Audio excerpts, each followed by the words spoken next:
All right. Rahubat, Hotep, Black Power.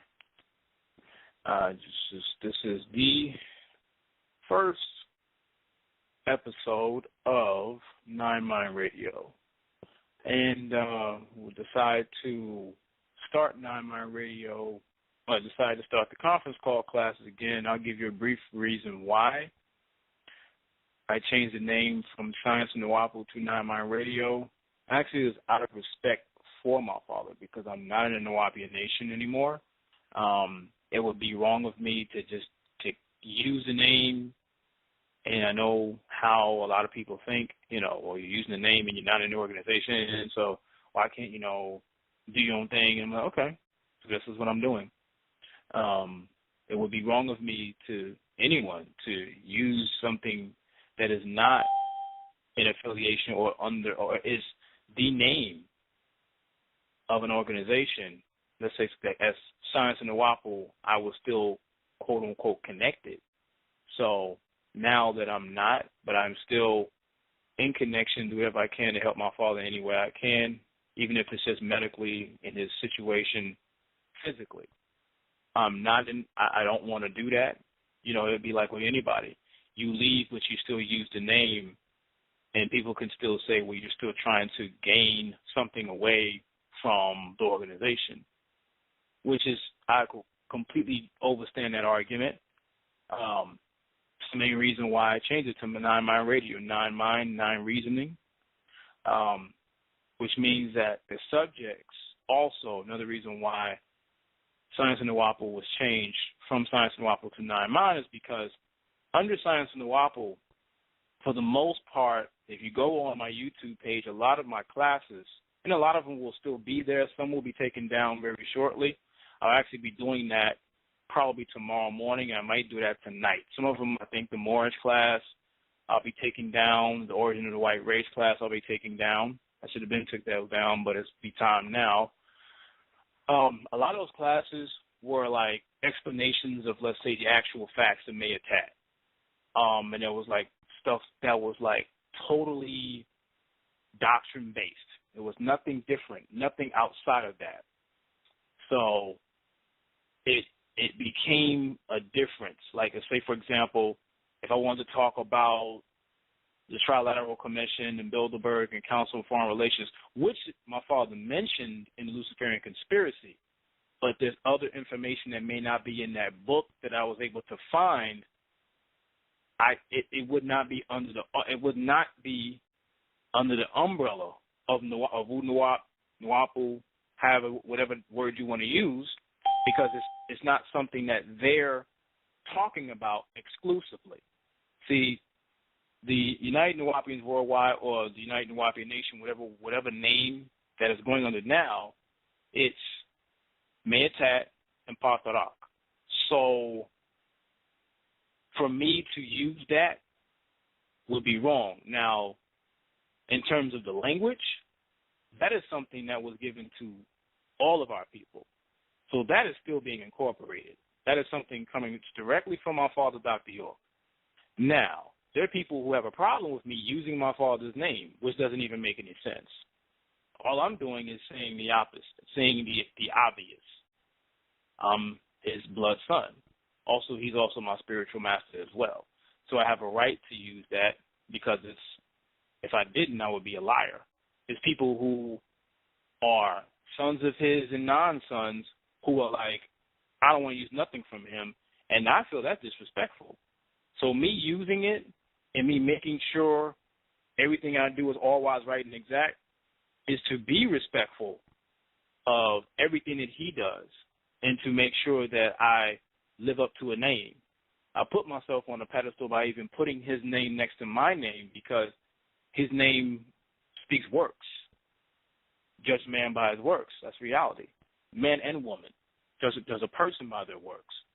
So that's the reason why I transitioned into Nine Mind Radio, is because it was time for me to, and I may decide to go into actual facts when it's needed, when it's when it's in contact, or excuse me, not contact, but context with what we're talking about, what the subject matter is. If it's not, I won't. It's just that simple. Now, also, I feel, it's needed to explain this for people who are on Science and Nwapu for years. I've been doing this since 2012. The format was Q&A for the most part. Give me a question, I answered the best of my ability, or you send the question in the inbox, and it will be random stuff. I don't want to be random anymore because I owe the people more than me just being random.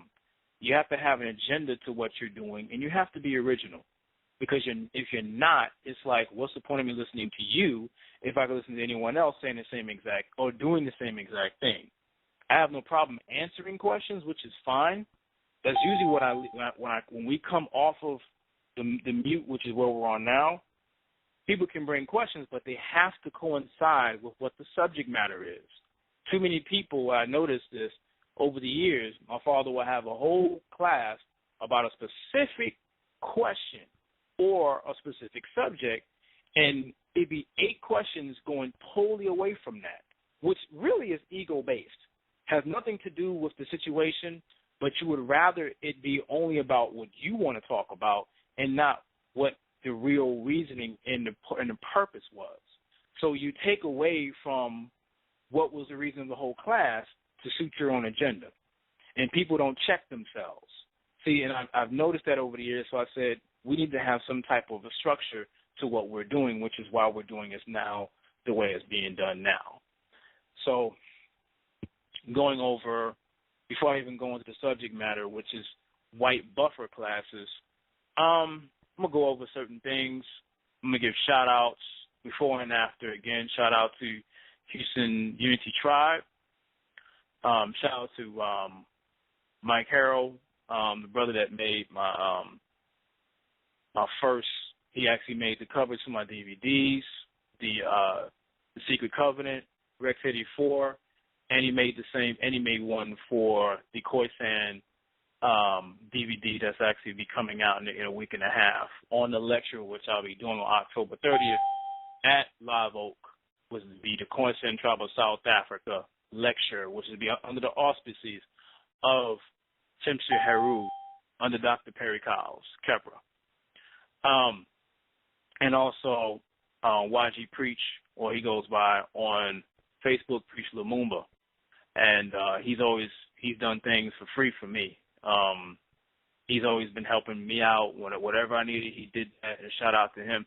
Shout out also to Keith Orton, because he put out a 10-point must system with rules that we should abide by as black people. Checking each other, and just in case people never saw it, it's about checking each other in the black community.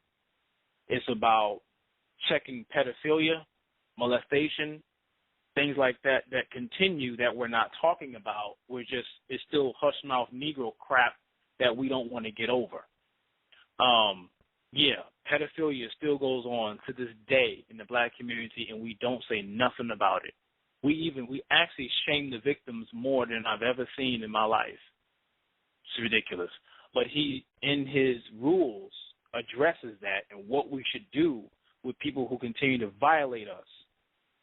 So all this, shout out to him for that, man. Keith Orton out of Detroit, New Era.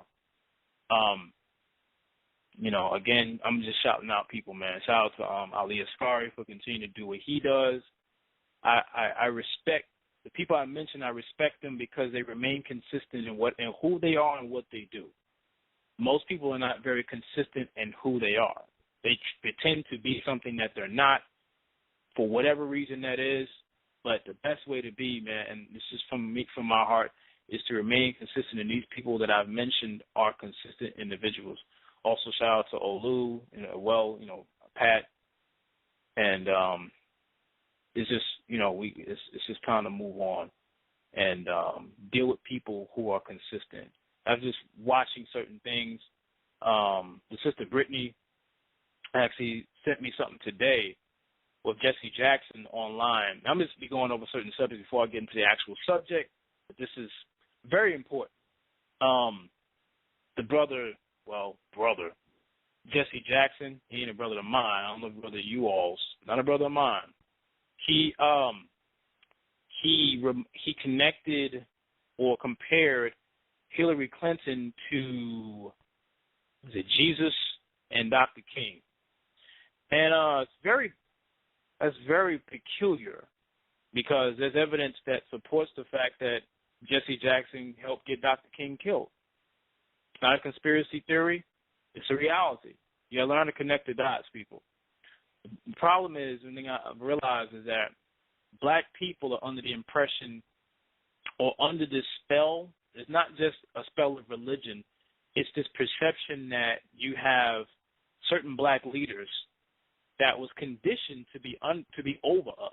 This is the black buffer class, the Boule Society or Sigma Pi Phi, who still run things in our community. We just don't know it because we're just too asleep to see it. They still run our community. You still have John Lewis still running the black community to an extent, still making certain decisions for us that we don't even pay attention to. He's still in Congress as a Democrat making decisions for us. And we think that, he's harmful. He was a civil rights Negro, and we don't register that the decisions that he's making with these other whites are continuing to put us in bad positions. It's just the same thing as we all watched the documentary 13th, about the 13th Amendment made by the sister, I keep forgetting her name. But in that movie, Charles Rangel was in it, and David Dinkins was in it. Two people I know very well. I don't know them, but I know them. David Dinkins was the first mayor of New York City, and Charles Rangel was on the council. So, he was on city council, and he was on Congress as well in New York. But he was Republican, I think. He was Republican, black man. None of that shit means any difference at all. At the end of the day, Republican and Democrat, they're all under the same power structure. But they made decisions with whites to sign on, as the movie explains, they made decisions with whites to put us in a very compromising position, and also, implemented the 3-strike rule and the drug laws that came in. They supported them. See, also what you have to understand is the whites, the blacks that they show in this movie, from David Dinkins to Charles Rangel, they had to make them the fall guy Negroes. You have more Negroes who made more decisions than this. You have in Houston, you have Sheila Jackson Lee, Barbara Jordan. These are all, and these are links to the female black boule. And they helped make decisions to put us in compromising positions and found ways to continue black genocide on our people. That's what that's what the boule was. And it's crazy that this conversation is still coming up about W.B. Du Bois when this is public knowledge of what he did to black people. When he made decisions, I'm going to go over this a lot in this format now of Nine Mind Radio, because this is a common knowledge and this is information that you can find online. But you got to look at Du Bois as being what he is, was a race traitor. He himself set in place, not just himself, but also with the talented 10th, with Elaine Locke and the Ida B. Wells Barnett, worked with the Rockefellers, Rosenwalds, DuPonts, Carnegies, to not only fund black schools, but to build them and to make the curriculum white and make the teachers white and the principals white. That's why in every major city this was done. They put in over millions and millions and millions of dollars. All of these Zionists came together. They are the ones that are responsible for the black schools in every major city in the United States. White people. That's why the curriculum is white, and most of the teachers are white women, and the principals are white. Now, over the years, they've evolved into having a mixture of the blacks and this and that, because they want to create this whole illusion that you're in a black school. But in reality, you can't have a black school with white money. It doesn't make sense.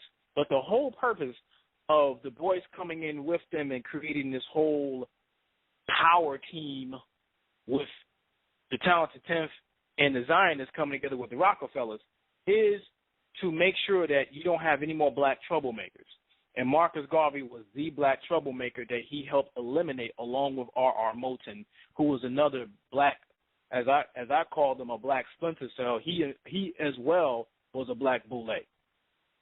And he helped take down Marcus Garvey. He also helped engineer the Tuskegee experiment.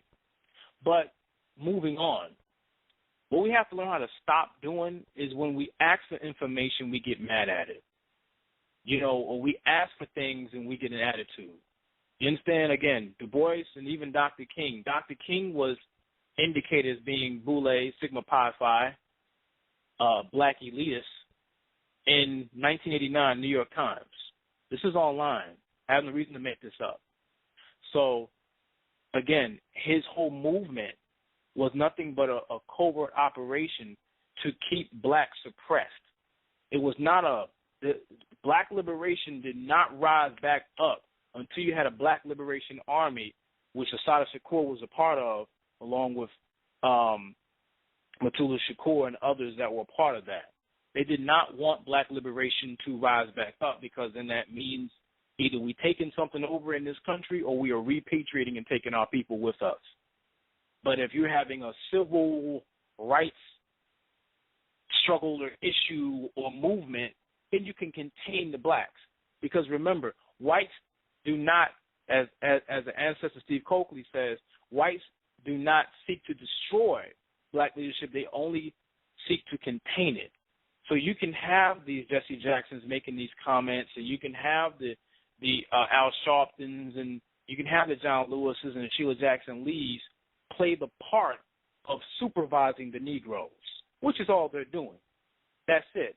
But they are part of demonic organizations that, again, like basically it's like black people are being held down by the black elite so that the whites can come in and stab you in your liver in slow burn or slow death, which is exactly what they're doing.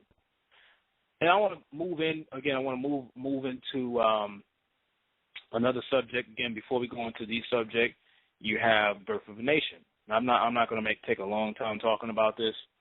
As I see, it's becoming a very touchy subject with a lot of black people. You go any way in the situation, it becomes a debate. I'm not into debating anybody about it. You can't debate an opinion. It makes no sense to do that. It's not a fact. It's an opinion. You can at times debate it, but at the end of the day, your opinion matters to you. Understand? Facts, I've noticed, have been, you can go back and forth with that until you produce the evidence to support your statement. But Birth of a Nation, I felt, was a great movie. Me, as far as I'm concerned, loved it. Don't mind seeing it again. My thing is that you have black people who, and this right here bothers me. Whether they call themselves conscious or no conscious is kind of odd. This is just me being truthful.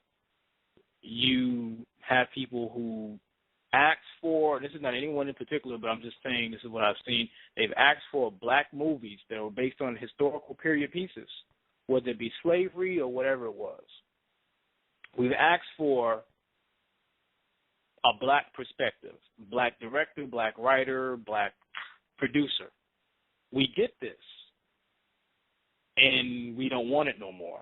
Now, you have Nate Parker, who was accused of rape, but he was acquitted. So why would you still bring it up? That's funny.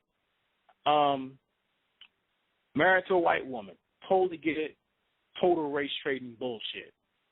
But he himself said this inspired him. Now, I don't inspired him to kill his wife. I don't know. But at the end of the day, he was touched by the story of Nat Turner. You can't take that from him. It was a black man made a black movie. You got what you asked for, but you still demonized it. So what does that really say? Not done yet.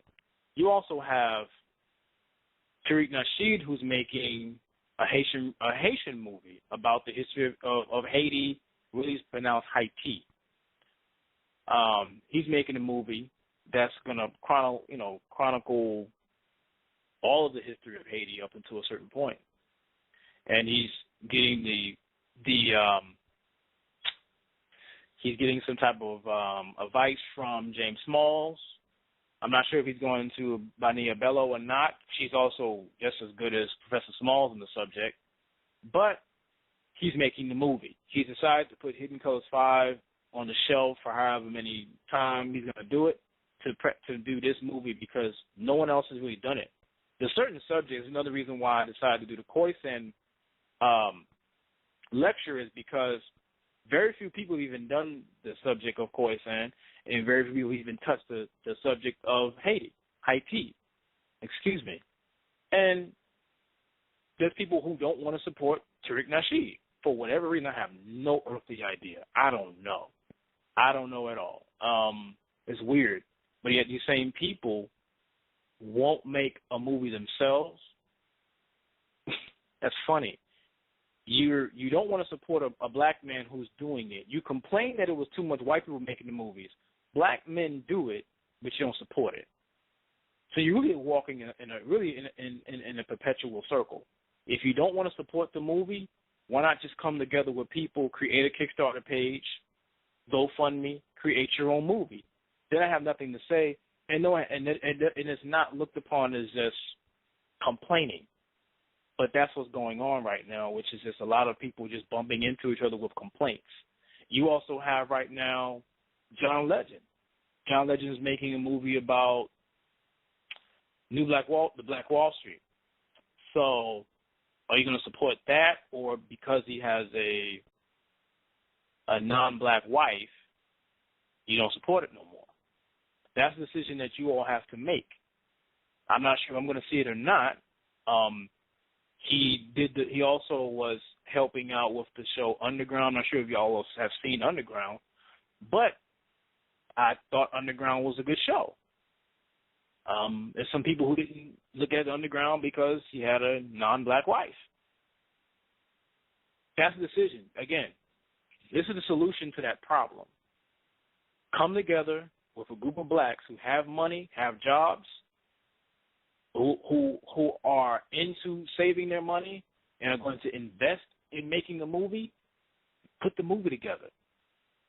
So no one can say these niggas are just talking, because you don't have this in other races of people where their own make a movie, then they don't support it. They support their own.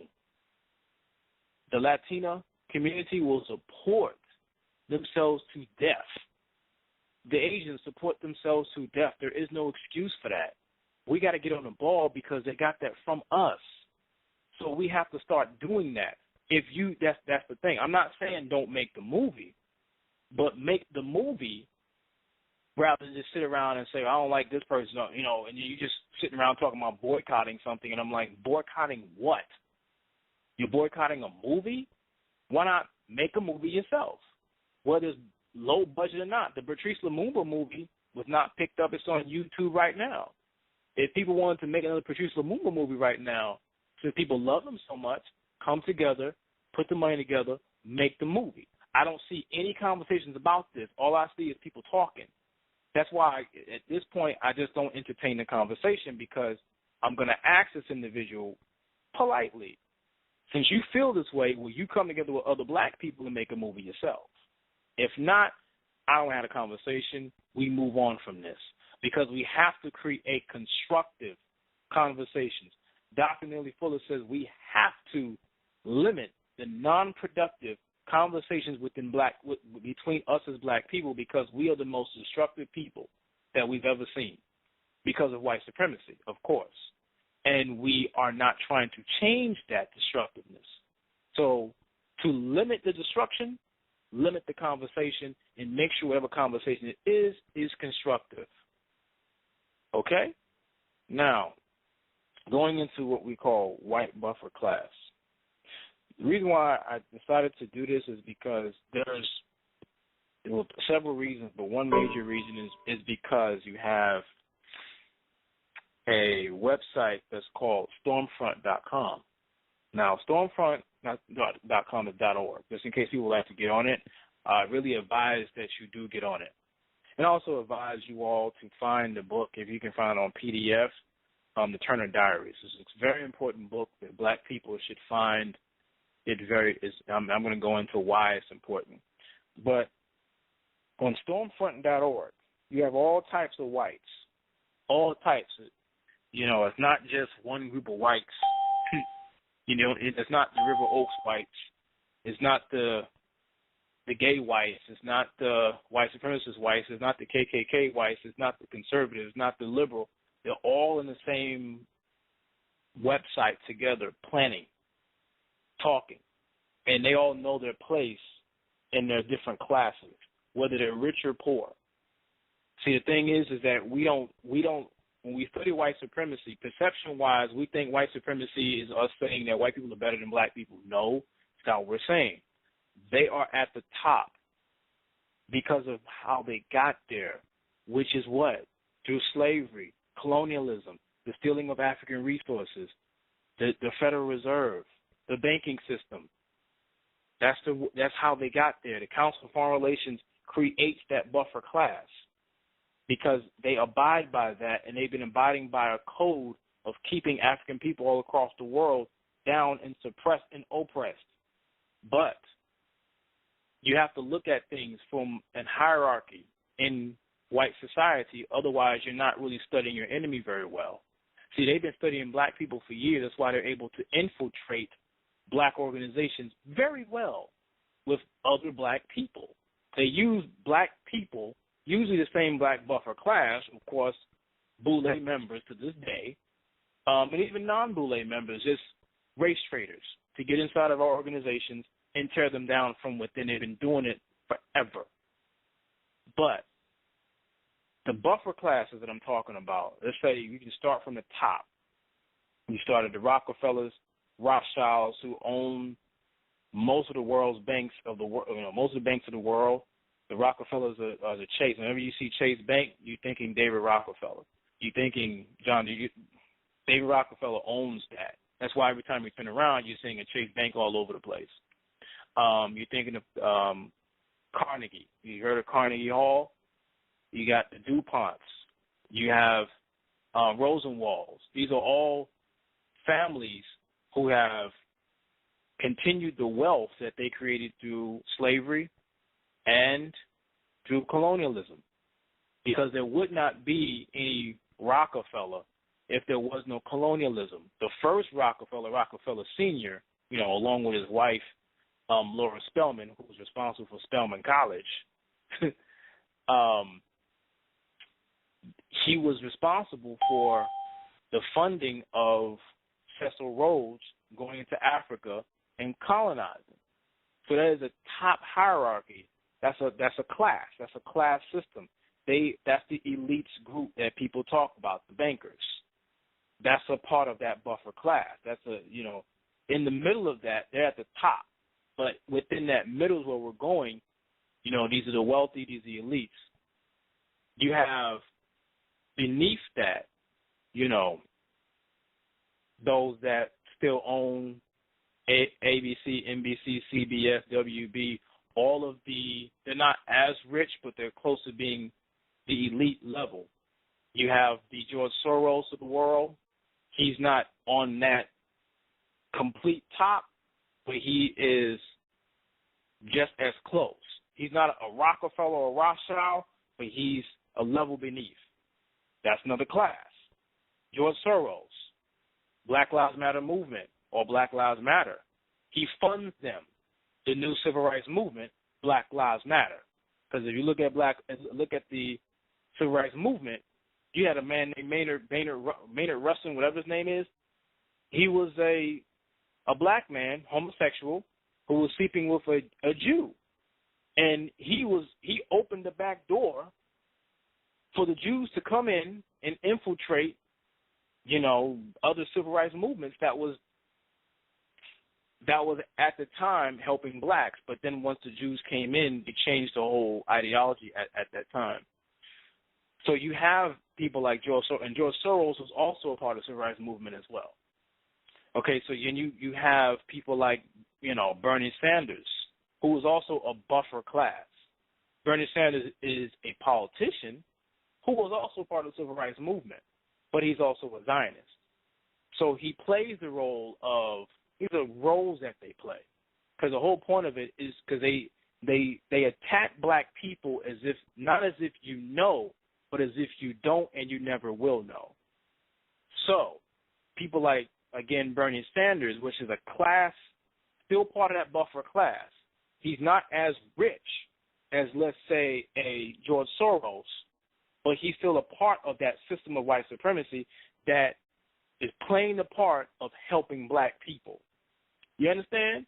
You have people like the Hillary Clintons and the Bill Clintons and things like that, and the Bushes and the Reagans. You got to realize you can go back to the Bushes, Reagans, Clintons. These are people who are part of the Bilderberg going all the way into the Committee of the 300, that this is even still part of that, not so much the middle class, but this is going into the George Soros and still going into the Bernie Sanders, that they are extremely wealthy, and they got most of their money by connecting themselves to other private businesses that was responsible for funding the prison industrial complex and keeping it going. That's slavery. It's the same practice that the Rockefellers did, that the Zionist Jews did, who started the slave trade. Who, if it was not for a slave trade or colonialism, you would not have an elitist group. We're the reason why they have that they have the money that they have. But continuing, you have I'm mentioning presidents now, because the reality, if you study presidents, they all were in the same family, not just Congress or Senate, but they all knew each other. So that's in a sense, that's a class. That's a buffer class going from the Soros to the Sanders to examples of let's say the Clintons. Again, the Clintons, the Gerald Fords, the Reagans, the Bushes, the Richard Nixons, the Lyndon B. Johnsons. The only ones that wasn't in that was the Kennedys. That's why they were able to be sacrificed the way they were. They were not in the bloodline. That's a class. Again, I'm going from the top, going all the way down. Now, and you have buffer classes that are not big name, but they're private businesses that's close to the middle, but these are still extremely wealthy, again, still benefiting and profiting off of African people, that they're still able to work black people and keep black people in prison and keep black people in slavery, which is what we have in the prison industrial complex. So this is still a wealthy class of people. And so going beneath that, you still have whites that are what we will call the liberal. A liberal white, in reality, technically liberal white actually came from the Rockefeller family because they were liberal with their money. They were the white philanthropists. The first white philanthropists was the Rockefellers. The Rockefellers, Carnegies, Rosenwalds, they was able to achieve the label of white philanthropists because they were funding black organizations, civil rights movement, banquets. Remember, Alain Locke was the first Rhodes Scholar, Boulay. Think about that. You're a scholar. You're a scholar under the name Rhodes that colonized your country as an African. That's how you can tell the Boulay mindset is that they don't see themselves as Africans. They see themselves as Negroes who bought into being Greek. Think about it. But going on, you have to look at all these different groups. When we talk about white philanthropists, they did these things because they had so much of the world's wealth that it was, and they built all this wealth from natural resources from Africa. So they had to basically wash their hands of all the dirty money that they were, the dirty secrets that they were doing So what they did again was to start the schools and the colleges. They not only set up the HBCUs of the world, from TSU to Grambling to Texas A&I, all this stuff, and Morehouse. They not only started them, but they built the grammar schools and they built the high schools. They set it all up. They not only did that, but you go into New York, even in New York and Chicago and Detroit. If it wasn't for the Rockefellers, you wouldn't have apartment complexes that black people live in to this day. So a lot of the projects that we love, that either we have this pride over, we rap about, the same family, the Rockefellers who was involved for racial extermination over black people, built them with their money. Let's put that to test. Black people are just now finding that out to this day. But let's continue. That's really what a white liberal really is. They were liberated with their money. But they didn't hate black people at that time, because it's all about what they would call, and by perception, they hate us. Reality, they hate black people. But when they call it the white philanthropist or the white liberal, they looked at black people as being genetically inferior. So they'll argue, I don't hate black people, but I don't see them really getting anywhere without white help. That's what a white liberal is. That's really what a liberal is. When you meet, you got the ones that's on the radio shows. They have the low level radio shows on the different K50 radios and whatnot, that pretend that they like you, pretend that they want to be around black people, but they in their mind they're still looking at black people as monkeys and gorillas that can never get above where they are. That's what white liberalism really is. And then you have the conservatives. And the conservatives, you got the Rush Limbaughs, and you have the Sean Hannitys and the Bill O'Reillys that create these platforms to continue to feed other whites still the same mindset that is still pertinent to this day, that Donald Trump is able to use and create the following. I mean, it's a game that it's a political game that they're able to play. That's why the media is so powerful. The biggest weapon that whites have over black people is the media. They can get not only white people to see whatever they want to see, but they can get black people to see themselves as being less than human. You understand? The white man's the devil regardless, and he is our enemy. But what we have to worry about is how we perceive ourselves, because we hate ourselves because we see everything through the eyes of crackers, and that's our biggest problem that we have to break. And so you have a next level is the Klansmen and the neo-Nazis. Klansmen and neo-Nazis were also funded. Well, the Klansmen specifically first were funded by, again, the Rockefeller family. This information has to be known. This isn't something that I was reminded recently that this is not common knowledge. Because although you can look this up, it's not as common as you think. Because think about it. The Rockefellers not only funded the civil rights movement, but they also funded the Klan. You have to realize you had a different set of niggas that they had to control. This is something I learned from Steve Coakley. You had the rebellious niggas, the troublemakers that the Klan was able to corral by, hanging and shooting and whatnot. Then you had the upper class blacks that was still being contained by the Rockefellers and Rothschilds. So you made sure you got the violent whites to corral the troublemakers, but the white philanthropists, the white liberals, and the Zionists, the Rockefellers, was able to contain the black elite, but they already had a cohesive unit already set up between Sigma Pi Phi Boule and the Rockefellers. So then you have to look at what role does the Klan, because the Klan still exists and the neo-Nazis still exist. They are that white army. I tell you to go on stormfront.org, and I dare you to do this. Please go online and look up stormfront.org. Also, look up the Turner Diaries, and I'm going to go into what the Turner Diary is, and this is correlated to the Klan and the neo-Nazis.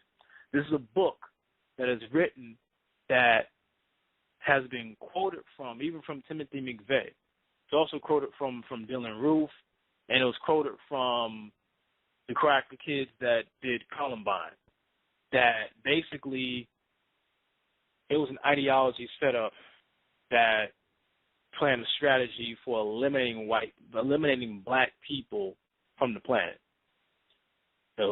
specifically from the United States. And they just devised a plan. There was a step process to do so. They took over the government, and they were able to eliminate black people.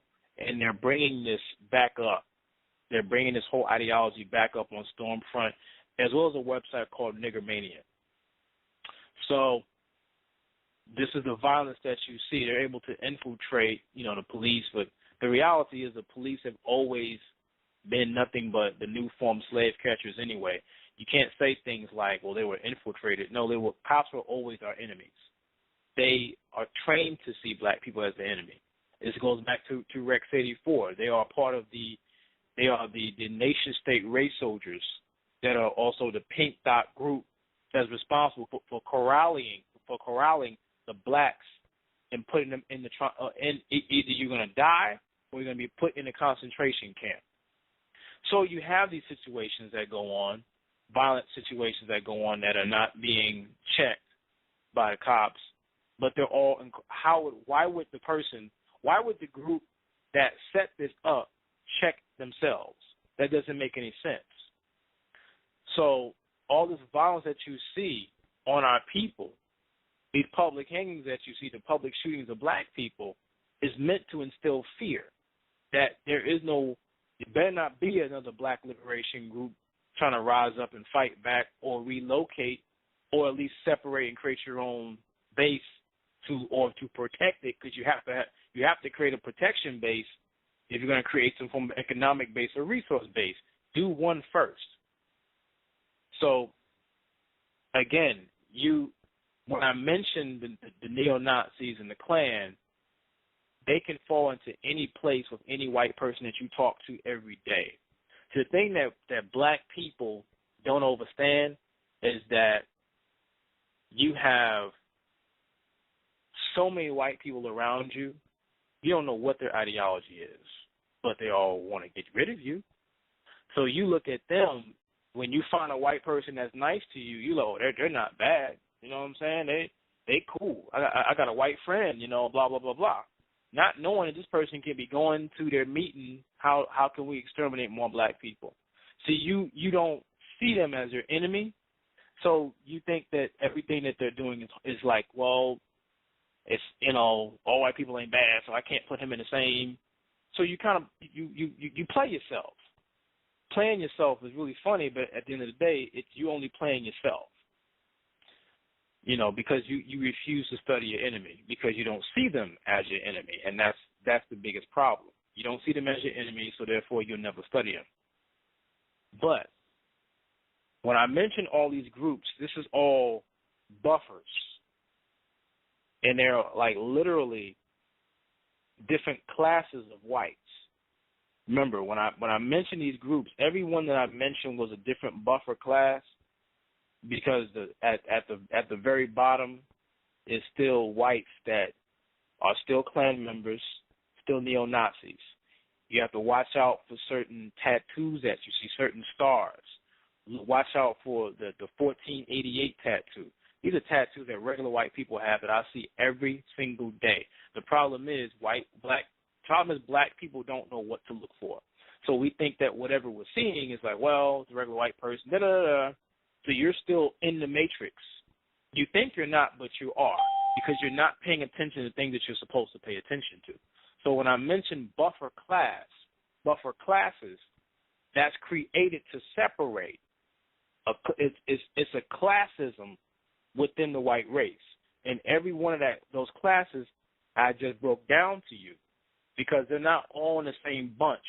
See, black people think that whites are all in the same bunch, and you can't tell. No, They're all working together, but they're able to create that class system that they all work and have their role.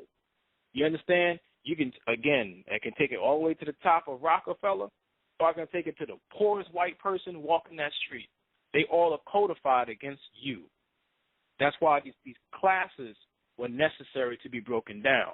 And the problem is that we see, again, we are looking, because a lot of us have this Black Lives Matter perception ideology that we're looking for good white people to integrate with or work with.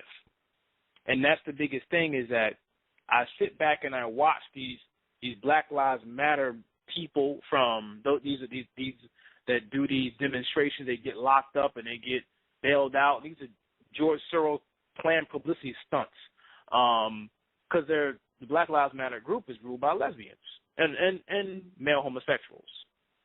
So this is their group that, because in a lot of my black feminists as well, that they hate Pan-Africans, they hate red, black, and green, they hate black liberation, because that means you have to separate from white people, and you have to see white people as your enemy, because that's exactly what the hell they are. So you want to integrate with them. You don't know what the class system is set up. You don't know who or what class system is ruling you. The Soros is a class system on his level, and the innocent, quote-unquote, white person that you're holding hands with, saying all lives matter, I can't breathe, hands up, is another class system or another class within that system. So you don't know where to place who, because you've rendered yourself asleep and unaware of the classes or the class system within the white race. It doesn't matter whether they're poor, walking that street, musty, smelly, or up at the top working with Rothschild. They are all in the same system, and they all benefit off of the death of black lives. So when you try to sit up and try to find excuses for what they do and well, this one didn't know, or racism is not born, it's a taught process, we can't really, I'm like, okay, but these same Neanderthals have been doing what they've been doing to us for 6,000 years. We've been fighting the same group, whether they were Asians or Assyrians, same group. You understand what I'm saying? Even those two, even the Asians and Assyrians, when we was in Kemet, we had to fight them off. You understand? And they created the buffer class of mulattoes that were part of the Hyksos dynasty that were trying to take our land from us. But we have been under the misconception that mulattoes are people we should embrace. Now, you can do whatever you want to do, but for the most part, mulattoes have been our enemy. Bottom line, from Kemet to slavery to the talented Du Bois, Barnett, they have been our enemy, and they have played the fence-sitting role. See, when you can pass and you're not sure where you want to be, or you can use it as a weapon, and white people, for the most part, have used that in the middle or not sure or you can't really tell Negroes, they've used them as a weapon against Africans all over the world. And specifically in America, they've been doing that for years because we have been kept ignorant and miseducated to exactly what's been going on around us. So all these things are very necessary. Before I go back into those who may have questions about what's been said on today's class, we have to be able to see it for what it is and not what we want things to be, that there is a class system of whites. There is no, well, let me find a good white one, because again, you are refusing to accept that group as your enemy. You can't, there's a line that has to be drawn, and you can't tiptoe on that line whenever you feel like it. You can't integrate with it. You can't marry it, male or female. You can't play these games with your race. You can't play these games with your children. We should be done with these type of conversations of what should we do, and I can do whatever I want and still fight for black people. You can't do that. That's not how it works. So I'm going to come back into the room, and we're going to build, or whoever has questions.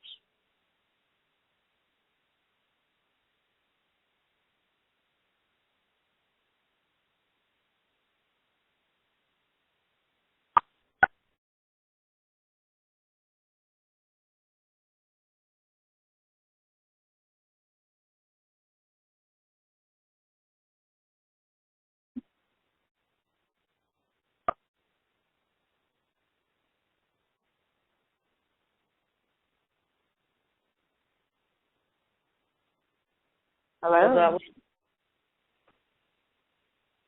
Yeah, it would be so easy. I look in our power and pay up to 0.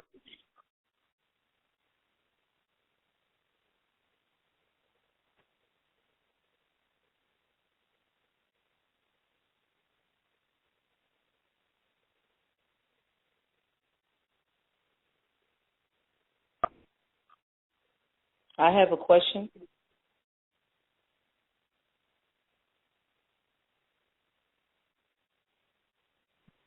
Hello. Yes. Hello. I think maybe something happened.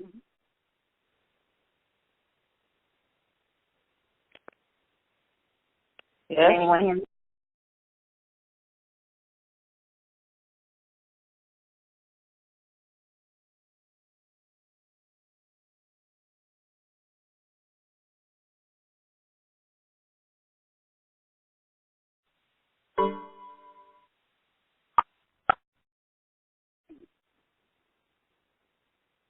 Hello?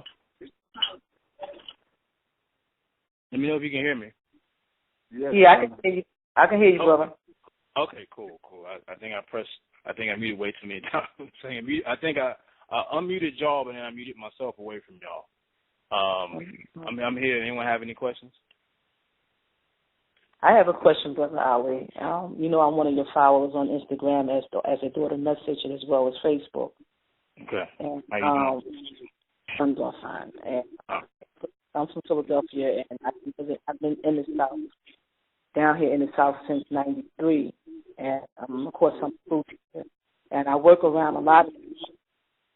And I think what saddens me, I'm being up, coming from the North, coming down from the South, being down here in the South. And I think what kind of bothers me and it hurts to see a lot of our blacks that born and raised here in the South, how they are so afraid of the white people, especially in the workforce here. A lot of us are intimidated by the white people. They don't want to stand up to the white people. And, you know, when I work around them, they give me this look and they know I'm different. And I say a lot of things on my mind that I don't like. A lot of the injustice and stuff that's going on to a lot of my black people that's part of the job. And a lot of them are scared to speak up. They look for me to do all the talking because they're afraid they're going to do the job. And, it's just what I see every day.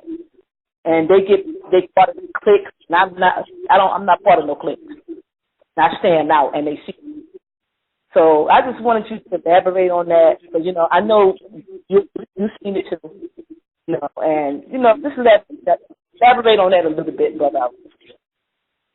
You mean in terms of them trying to put us in like cliques and stuff like that? Yeah, cliques like that. Yeah, cliques and how they kind of scared to speak up for themselves. They look timid. They still got that slavery mind in the workforce down here in the South. Yeah. And that's what I had to deal with over 16 years in the school system. Like I said, I work in the school system, but I have my own business that I'm working on, and I use that money to build my business. But eventually, I'm going to get away from that. Okay. So I just wanted to let Yeah. Well, I deal with the same thing as well. I mean, that's funny. One thing they do with whites at jobs, they marginalize groups of blacks. They put them in positions where they can pinpoint you. When you're different, you stand out away from everybody else. They can't put a finger on you. So they spend more time probably asking you very odd questions, or they don't ask you any questions. They just pretty much just put you in a specific place. But for the most part, you know how us as black people, when we're in most of these jobs, we pretty much are in this position where we're forced to only talk about sports and music and gossip.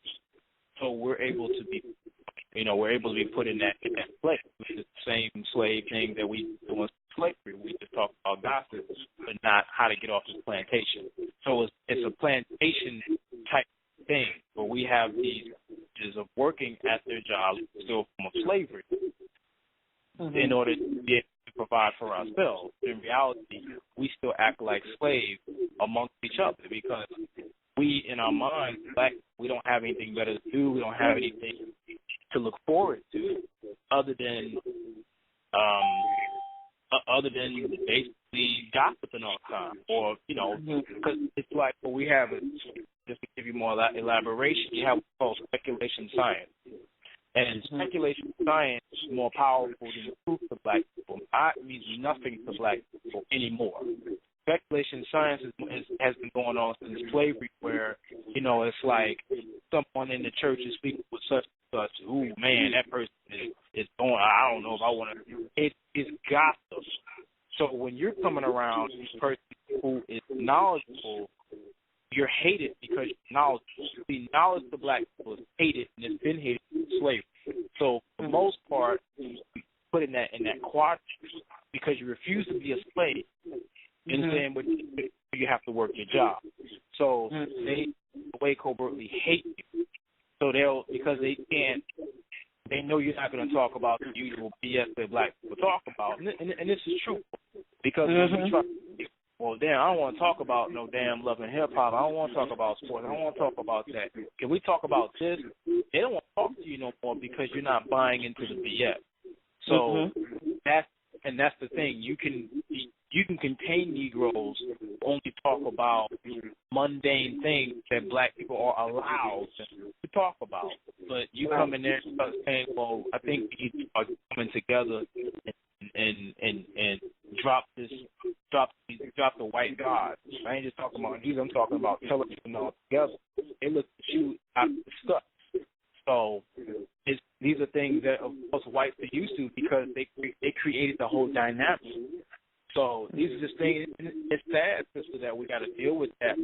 That's the reality because we're living in covert plantation levels that we were refusing to let go because it's comforting. And this is really 90% of Black people meant to think like this. Even a lot of conscious people are still under speculation science, which is a form of mental slavery that more important to talk about may be true than what really is actually liberating itself. So it's a sad reality, but that's the reality. Yeah, because it's so sad to see people, and I want to help them. I really want to help them, and they're just so under that spell. Yeah. And it really hurts me. That's why, like I said, I'm going to eventually get away from that. Like I said, I go there, and the money is to help fund my business.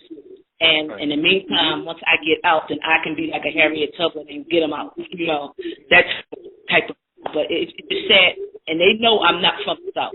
I don't even have to say something. It's just my energy, the aura I have about me. It's something. And you got a lot of them in the work like to cling to me. They want the answers. They want the help. They want to be liberated. They really do want to get out, but they're scared because they want their jobs. That's like you said, their job. They want to support their family and all that. But it's just so sad how our Black people here in the South is just so way behind. So way behind. Yeah, we've been kept that way. That's the thing, is that what you're seeing is a manifestation of white supremacy. That's a mechanism, that basic, slow, almost retarded mindset that a lot of our Black people have now was done purposely to stop us from liberating ourselves. So you have to get them to see it to you. So it can happen, but out of, let's say you might have 5 Black people living there with you.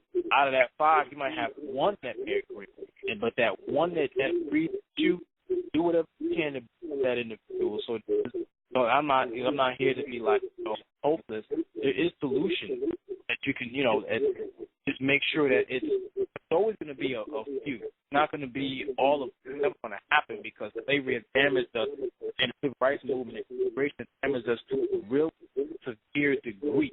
So we have to accept the fact that it's always going to be a small amount of people who are going to be ready, whatever they have to do to get what we need to get to. So that's important. Even if it's 1, that speaks to you, do whatever you got to do to do that. Right. Mm-hmm. Thank you so much for elaborating on that. Cause it just, like I said, I just want our people just to see. And I just appreciate what you're doing because you really opened up our eyes. I always had this feeling about this, Martin Luther King and all. I never was until I knew a lot of them politics was just, because you know my favorite word I always put out there when you get on Facebook and Instagram, coonality, because you got a lot of coons, a lot of them, especially here in the South, a lot of them. You got a lot of them in the North too. That yeah, you do. Yes, you do. That's true. North. They all over, but to me, it's really in the South. Yeah, it is. It is definitely because it's still they're still doing whatever they can to not be a target. Mhm. Yeah, that's true. That's reality. Does anyone have any more questions?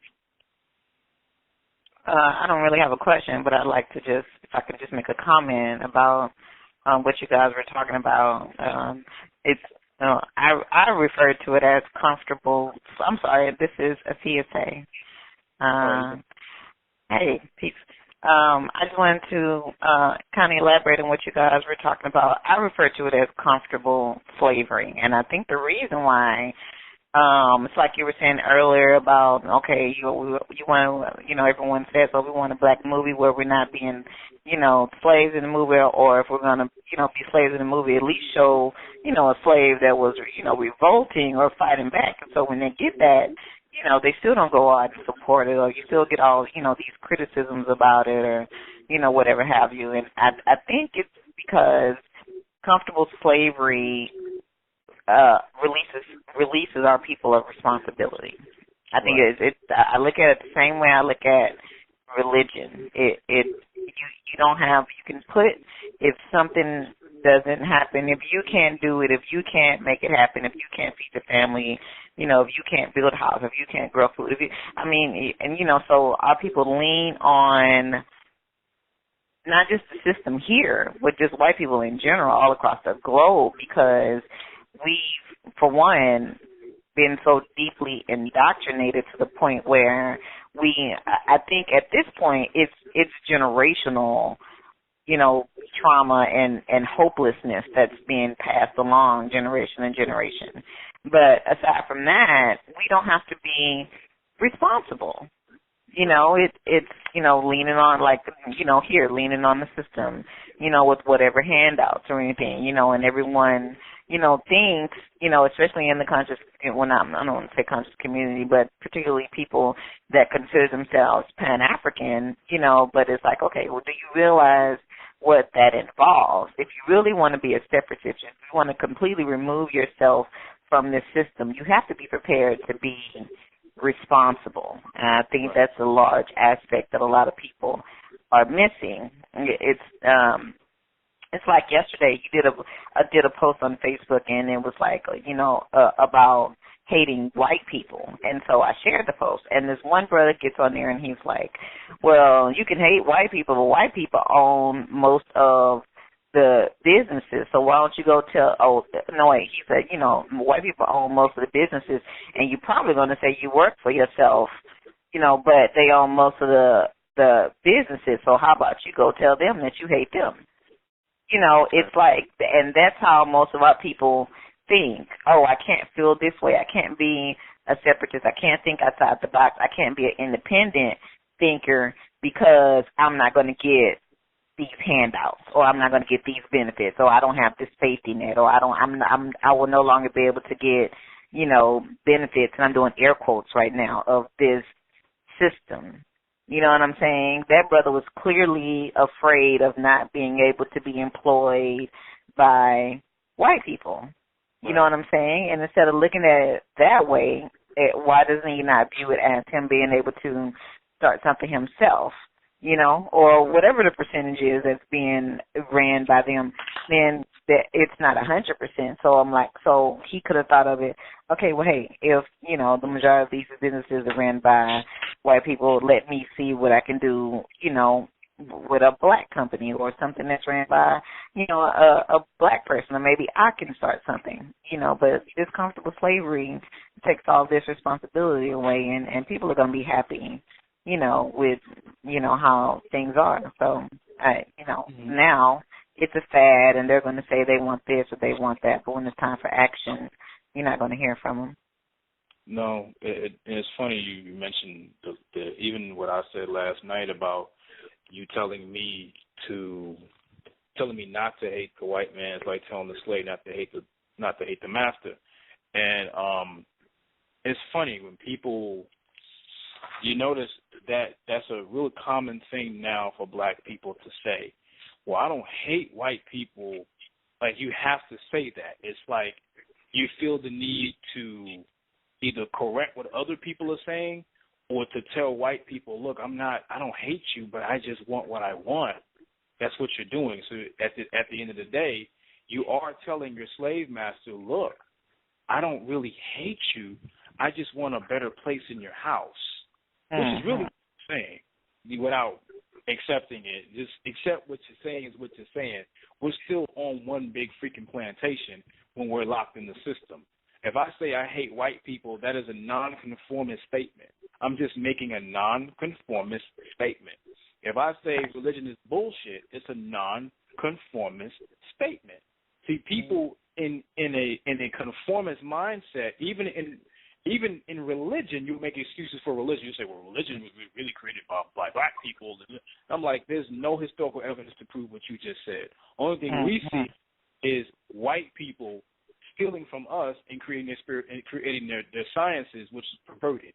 That's all I saw. That's all I see, whether it be Christianity, Judaism, and Islam. It's the same exact thing, same exact system. I don't see that. If I turn around and say I don't want to be around white people, when I get the chance to create my own, I will separate. These are nonconformist statements that it frightens black people. That's why you get responses. Well, I mean, you know, I it's not, see, because what, you know, they'll say things like, well, again, for who you really fighting? I mean they own everything, which is that's a coon statement, because they own everything. I'm like, we know that. What are you trying to imply? I know that, you know that, they know that. What are you trying to argue with me? Are you mad that I said something that is going to get Massa upset with both of us? What is it? That's really that's the thing. When I grew up under the mindset that we were not slaves, that everything is free. Well, you know, as a kid, you think everything is ideally, you know, what it's supposed to be. But then the more mind opens up, the more you realize this is ran as one big freaking slave ship. Because that's why you see black people afraid to even talk about race. Even on that minute level, you're afraid to call yourself black. So you'll talk about signing these papers, becoming this, changing that, not doing this. We got to talk about this. Let me put this hat on. Let me do this. Let me do that. Rather than actually talking about race and why you're in the position that you are is because you're black. Rather than saying that, you create all these different semantic filibustering conversations, which is a slave, which is a form of, and that's a different level of a slave, as opposed to just being the one that complains. You don't talk about a solution. You talk about how we can find another different room in the slave house. That's really, if I can sign my way out the ghetto and get off the field and into the house. That's what you really want. Because if you really are indigenous, there's not and I'm not, you know, people take this as me disrespecting the Moors. But if you're indigenous and if you're sovereign, you don't have to sign no papers to no white person, to know anybody. Right. But you feel the need to do that because you, in your mind, subconsciously, you see yourself as a slave. Just accept it for what it is instead of trying to live in denial about it. But no, I agree with that. It's like, rather than just see yourself as what you are, you want to argue about what I just said, which becomes misplaced aggression, and we do that a lot, man. I'm tired of it. Like, look, I don't want to talk about the Nat Turner movie. Don't say it was disrespectful for him to make it. So he was disrespectful to him to make it because he had a white wife. Which one is it? So if he didn't have a white wife, would you still say what you just said?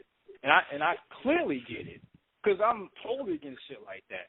But if you're gonna ask about something, and it's granted to you, then you use it for what it is and you move on. Now, again, Danny Glover was talking about making Haitian Revolution movie, and we didn't even come to him and say, here's the money to create it, because he's actually conscious, but we never came to him and said, here's our money, we can make it independently. No one talked about that. So I put that conversation, that Negro talk, in the compartment for what it is, which is nothing but Negro talk that doesn't add up to nothing. Because, again, when whites want to come into a black community and take it, they just buy it up, make you move your black ass on out of there, and they take it right back. And they've been and they're doing that more and more now every year. They don't get involved in frivolous conversations like this. They just do what they do, and they continue moving. We have to get back to what we were, whereas now all we're doing is just bumping into each other. And I'm like, I'm not a part of the bumping into each other process. I'm about the group that says, okay, you want to buy this, here's the money, let's buy it and let's move on, as opposed to me sitting around going back and forth with you, which is a waste of energy. So I it's like you see it. I've coworker that I work with, and we're both junior social workers, and all she can talk about how much she loves white people. She's very blunt with how much she loves white men, because she knows how I am. She's funny. She thinks she's trying to be funny about it when she's a joke herself, even making that statement. But that's what she likes to talk about, and it's really funny when I hear that. It's like, wow. So you want to be in the house? She says, yeah, I like being around white people because they're not as destructive as we are. I said, okay. But that's destructive. Yeah. Well, she needs to understand the art of war, brother. The art of war is deception. The key to the art of war is deception. Or even that, just the Will Lynch letter. Yeah. You know, I mean, I think that even the class that I listened to about, from Doc Neely Fuller, where he talked about how close black women have been to white men since slavery, is very astonishing. He broke that down, even from the wanted ads to now. So why is it that after a certain period of time in the 80s, most black women were getting corporate jobs? Because the slave master needed his bed wench next to him. Right. And even in relationships now, if you study the wanted ads and you study sociology, the two main groups now at one point was that were intermingling were white men and Asian women. Now it's moved up now it's white men and black women. Black women have replaced the Asian woman as now the one who wants to be as close as they can to the slave master. This is stuff that we have to look at. So when you see it and you hear it, you're able to diagnose it, as opposed to be like, damn, like, did you just say that? You already know why he or she has said that. Even with black men who make excuses to get with white women, it's ridiculous. It's like, you think you're not changing. You think you can't change, but she sucks the melon out of your ass. And next thing you know, you acting just like her. You sit around looking like a Lenny Kravitz somewhere, or you just looking like a nigga somewhere that wants to be as white as they can. He took whatever you had from you, took whatever knife that you had, and now you sitting around looking like an idiot because it's funny. There's actually a movie coming out from what's the two brothers, the two comedians that they're making a movie about a black man dating a white woman. And in the movie, he's like, his ghost coming to him of Negro past that she's dated, and they're like, it's really the I'm not sure, I keep forgetting the name of the movie, but the trailer is kind of, it's offensive, but it's like, okay, wow, I actually caught what the I know what you're talking about. You know what I mean? Mm-hmm. So I would advise people to look at that movie and analyze that movie and codify, because KT does all of that, and really look at exactly what they're trying to say in the movie, because it's offensive on one level, but it's actually truthful on another level, because they have to find a way to make it funny rather than, worry about Madea, because Madea is the coon of all coons. You already know that. Why even if it was an award for that, I mean, he's not. I mean, I think the biggest award would probably go to that black cop at this point, other than Charles Barkley and the rest of these niggas. But he should get an award too because he's a consistent coon. Like when I say consistent, that's right. He's remained on that level of cooning from. I think he's gonna bring back vaudeville. You know, he's acts. You know, it's sad, but that's who he is. I don't consider him a brother of mine because if you disrespect black people, you're not family to me. Right. That's right. How we get to that point. We got to get to that point where we stop making excuses for people who disrespect us blatantly, and we be like, well, no, they did what they did. Recognize what they did and move on from them. We got to do that. But, Brother Ali, can I just inject one thing before we go? Go ahead. I noticed too, what it is about a lot of these black men marry these white women, and white women marry these black men. You know, a lot of it has to do with they want to have that good hair, and they want to have that mixture. You know what I'm saying? It's like they're ashamed of their hair. Right. They got to have that nice straight hair, and I see a lot of that on Facebook. And I see a lot of that, not only Facebook, on the social media and also in real life. But it's like a lot of them, they want to mix their seed so they can just say, I got this pretty hair. Right. Yeah. I see a lot of that. Mm-hmm. Yeah. Can I comment? Can I comment on that just quickly? Mm-hmm. And I was just talking about that today, is an interesting thing that just recently I've been really paying attention to now that I started locks. And I hate saying good hair or bad hair because when you say someone has good hair, that means that, someone's hair that doesn't look like that has bad hair. So I never say that. But I have a really loose curl pattern, and I started locks, and it's been hell getting my hair to look like traditional locks because they spiral up. So my mother was commenting on my hair, and I was like, well, if I had a little more kink, and everything, then my locks wouldn't look crazy. Everyone talk about, good hair, da-da-da, your hair. I wish I had hair like that, da-da-da. But if that's because they're going by European beauty standards. Now, if they're going by standards that our people should have, what's meant for us, what our hair works best with and naturally conforms to, no one would be saying that a looser curl pattern is good hair. Everyone would be saying, that kinkier hair is good hair. Because at this point right now, I wish I had more kink to my hair. But that's because I go by African beauty standards, not by European beauty standards. But that really, that gets under my skin when people say, good hair this, good hair that. And I'm like, y'all don't realize that when y'all say that, y'all going by a European beauty standard because we don't naturally have, a really loose curl pattern. Mm-hmm. Right. That's all I'm saying. We'll say about this is the people who want to classify themselves as having good hair because they marry white is just simply self-hate. Yeah. This is self-hatred. They hate themselves. And when people like that, I leave them right where they are. Because you can't change everybody. And I try to tell a friend of mine, you get mad, well, I wish black people would. I said, leave their asses where they are. You can't do nothing. Yeah. You can focus on the youth. That's what we need to be pushing for, the youth. But whether they're not going to change. I leave their asses where they are. Yeah. Leave them where they are, and let's focus on those like minds, like mine.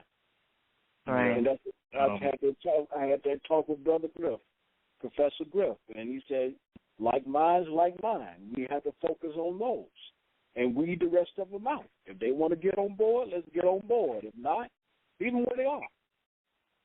Yeah. It don't bother me.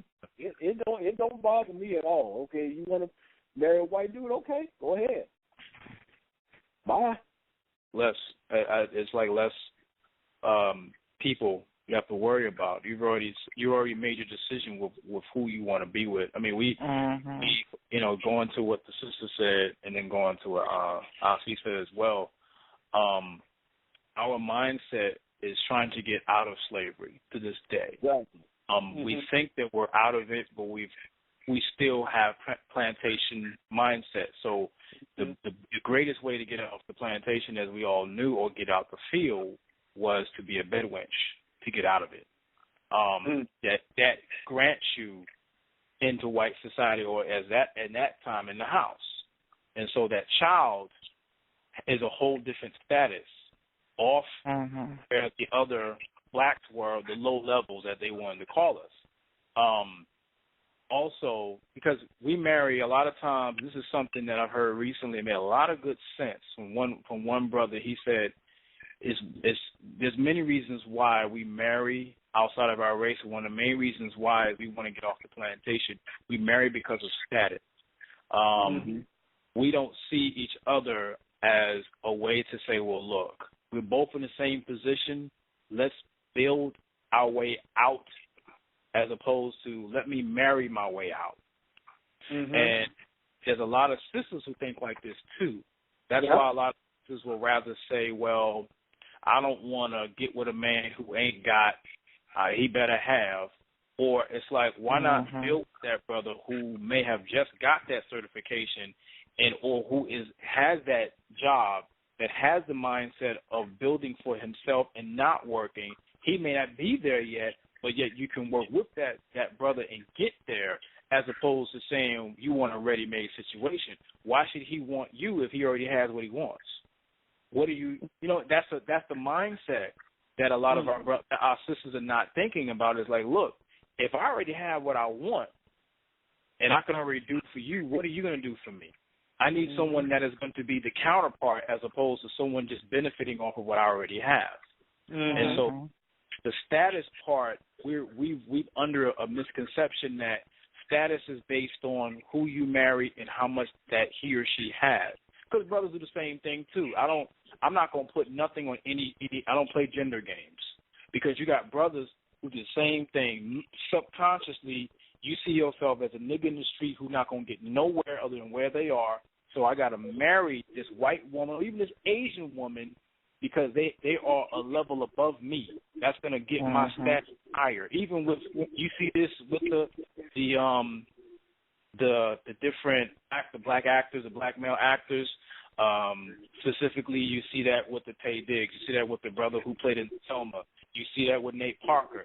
That's a subconscious form of hating where you're from to get to a higher level, to get out of where you think you'll never get from.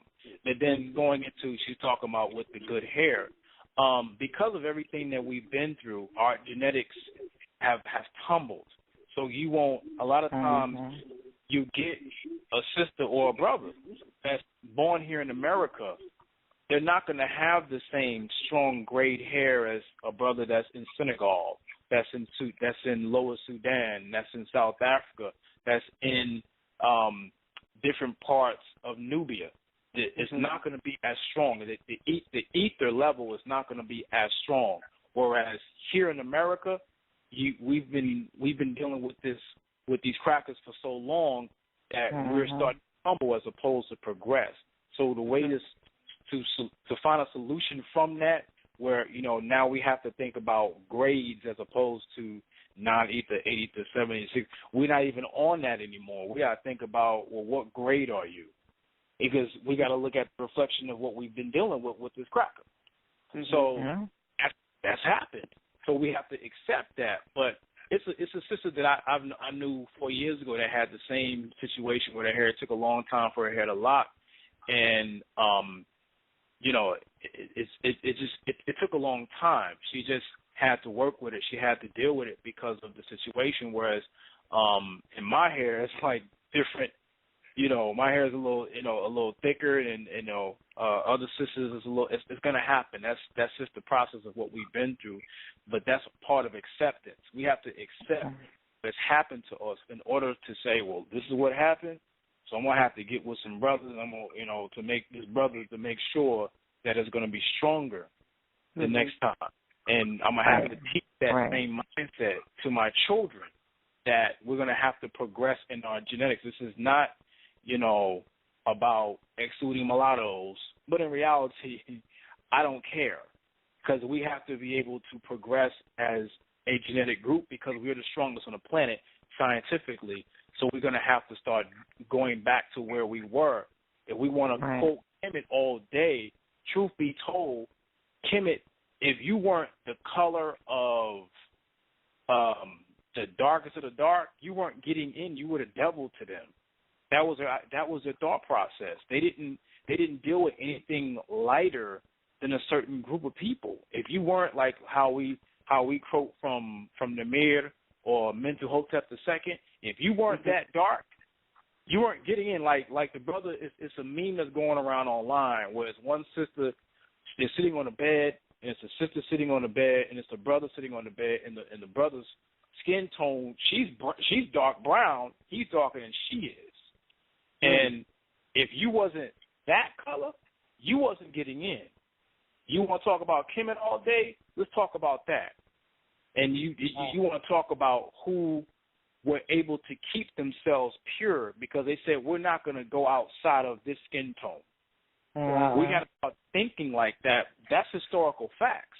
And how that ended, of course, was the end of the 25th dynasty when Kahmos and Ahmos, when they finally won, they broke down the immigration laws to stop the warring. So they were letting in the mulattoes. They let in the Hyksos and let them set up certain parts of Kemet, but that was one of our biggest downfalls, as Chancellor Williams says in Destruction of Black Civilization, that we were taking on their women, and that happened then. So we have to be able to look at the mistakes and say, well, this is how I got here. And I understand people say, well, nobody can choose their mother or their father. I didn't choose, I get that. But you also can choose what side you're sitting on. A lot of these Negroes call themselves light or mulatto, fence sit. One of the most dangerous things you can do is fence it. I'm sorry, I know we're talking about something else, but this needs to be talked about because we have to start looking at people who do this. They'll play the game that they know that they can play. So they'll make statements that's loaded in general so that they can never really choose a side. I don't want to go too far off, but that's the reality. So we just, it's a manifestation of what we've been through with crackers, and we're going to have to just accept it and not pretend that it wasn't that bad. Because a lot of black people play that it wasn't that bad mindset, too, and that's also dangerous. That's true. I've seen that. Wow. That's true. I got one more question. One more question before we shut down? I don't have a question. I just want to know. I appreciate everything you're doing, Brother Ali. Like I said, I will be continue to follow you because you say a lot of interesting things and that really need to be addressed because our black people really do need to wake up. And I like the mission that you're on because your topic is on trying to get our black people to see what's going on in these high places. So I really appreciate everything you're doing. I really do, brother. Yeah. No, that's no problem. I just feel like it's just time to be more relevant to what's going on. The reality is that, I can talk about extraterrestrials all day, but if it's not what we're dealing with now, how much integrity do I have? And this is not to knock anyone who does, because there's brothers who talk about that all day. And it's like, I get you. I was that person, but we gotta. If you see something going on and you can see it and you're able to decipher it and it's affecting you, it's time to talk about that. And we gotta be real. Like my avenue for the most part, my lane is really about the Sigma Phi Boule Society and really exposing them. We're going to have to confront them physically because they're sitting in Fifth Ward to this day making sure that our people there don't rise up. So that's the reason why I go into that so much because we still think that that's irrelevant. Well, no, that's still affecting you. People like John Lewis that was there in Selma getting his behind whooped by white people with Dr. King and them, he's sitting, again, when everything happened, if you look at the picture online, you can go right now. If you go on your computer on your phone, put in John Lewis sitting in Congress, and he's sitting right next to a white woman in Congress, as old as he is. Everything that he's been, he's just sitting like what he did was he performed the usual Negro sit-in. Mm-hmm. So he's just like, sitting. That's what he do. He call shots. He's sitting there. Yes, but just think about how powerful he is as a Boule member to be the example of what they expect other blacks to do. That's what Black Lives Matter is. It's the sitting group, the new revolutionized sitting. That's what they are. And that's what he represents. So all this stuff is connected. So that's why I'm doing whatever I can to connect it. Everything that I say has a time and reason behind it, and it has a context. So that's why I do what I do so much. Like I said, I love what you're doing, and I love when you spoke about the originality. You got to have and you mentioned something too, Ali, about before open up the forum, about that you don't call you can't. It's not right for you to take on a Nuwaubian name, but that wouldn't be right. No, it wouldn't be. And that you have your own style, your own originality in what you do. And I appreciate that because we need that. Everybody can't be the same. Somebody got to get out there and do certain things that is targeting our people, and that's what you're doing. You got the eye for that, and that's what I love about you. Yeah, we gotta do that. We gotta be serious about what we're trying to do. There's too many people around us with hidden agendas, and they have to be exposed as well. We have to. That's right. We gotta. I'm gonna leave y'all with this. We gotta look at it like a round table that every black organization that exists, bring your ideology and bring your solution to our present problem of black genocide. If your solution does not make any sense to what we're trying to do in terms of black liberation, I'm not knocking you, but it can't be used in this front. It's just that simple. No disrespect. I don't hate you. I still love you. You're my brother and sister. But I can't. It's not going to fit. If you're an integrationalist, it damn sure ain't going to fit. If you're a person that doesn't mind letting whites come into your organization, you damn sure ain't going to fit because you let the enemy into your stuff. So I can't. That's right. I can't really speak to you because you're not going to be on where I am. It doesn't work. I'm sorry.